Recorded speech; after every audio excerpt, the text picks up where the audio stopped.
அமெரிக்காவும் இஸ்ரேலும் இணைந்து நேற்று ஈரான் மீது தாக்குதலை நடத்தின.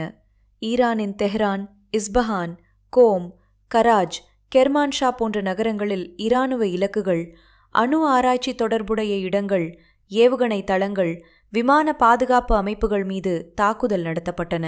இதில் ஈரான் உச்சத்தலைவர் அயதுல்லா அலி கமேனி வசித்த இடங்களும் அடங்கும். இதற்கு பதிலடி கொடுக்கும் விதமாக ஈரான் இஸ்ரேல் மீதும் அமெரிக்க இராணுவ தளங்களை கொண்டுள்ள பஹ்ரைன், குவைத், கத்தார், ஐக்கிய அரபு எமிரேட்ஸ் போன்ற நாடுகள் மீதும் ஏவுகணை மற்றும் ட்ரோன் தாக்குதல்களை தொடங்கியது. இஸ்ரேல் தற்காப்பு அமைப்புகள் பெரும்பாலானவற்றை தடுத்தன, ஆனால் சில இடங்களில் சேதம் ஏற்பட்டது. இந்த போர் பெரும் பதற்றமான சூழலை உருவாக்கியிருக்கும் நிலையில் அயதுல்லா அலி கமேனி கொல்லப்பட்டதாக அமெரிக்க அதிபர் ட்ரம்ப் அறிவித்தார். இதை மறுத்து வந்த ஈரான் இன்று காலை அதை உறுதிப்படுத்தியிருக்கிறது.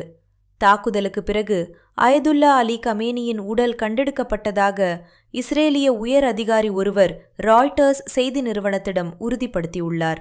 கமேனியின் இல்லத்திற்கு நெருக்கமான வட்டாரங்களை மேற்கோள் காட்டி ஃபோர்ஸ் செய்தி நிறுவனம் வெளியிட்டுள்ள செய்தியில், புரட்சித் தலைவரின் மகள், மருமகன் மற்றும் பேத்தி ஆகியோர் தியாக மரணம் அடைந்தது துரதிருஷ்டவசமாக உறுதி செய்யப்பட்டுள்ளது என தெரிவிக்கப்பட்டுள்ளது.